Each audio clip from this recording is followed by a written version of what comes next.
ठाकरे गटाचा दसरा मेळावा शिवाजी पार्कवर, तर शिवसेनेच्या दसरा मेळाव्यासाठी आझाद मैदानाची जागा निश्चित. मुख्यमंत्री फडणवीस आणि भुजबळांचा एकाच विमानाने प्रवास, दोन्ही नेते नाशकात, राजकीय चर्चांना उधाण. नाशिकमध्ये केंद्र सरकारच्या इलेक्ट्रिकल टेस्टिंग लॅबचं उद्घाटन, लघु आणि मध्यम उद्योगांना होणार फायदा.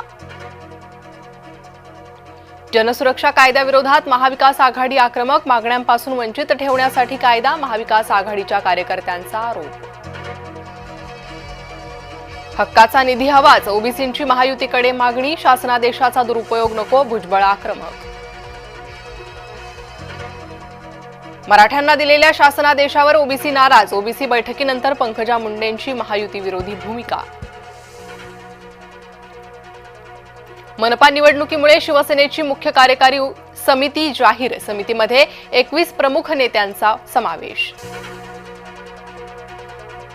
हिरवे झेंडे फडकवणाऱ्यांना हिंदू राष्ट्रात राहण्याचा अधिकार नाही, पॅलेस्टाईन पाकिस्तान प्रेमींना हाकलून दिलं जाईल, नाव न घेता नितेश राणेंची ठाकरेंवर टीका.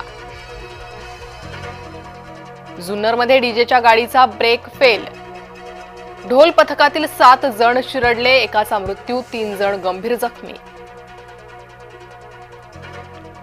पुण्यातील भिडे पूल आजपासून वाहतुकीसाठी बंद, मेट्रोच्या पादचारी पुलाचं काम पुन्हा सुरू झाल्यानं निर्णय. माजी न्यायाधीश सुशीला कार्की नेपाळ पंतप्रधान होण्याची शक्यता, जेन झीकडून सुशीला कार्कीच्या नावाला पाठिंबा. नेपाळनंतर फ्रान्समध्येही सरकार विरोधात निदर्शनं, 1 लाख लोक रस्त्यावर, अनेक ठिकाणी जाळपोळ, 80,000 पोलीस तैनात, 200 दंगलखोरांना अटक.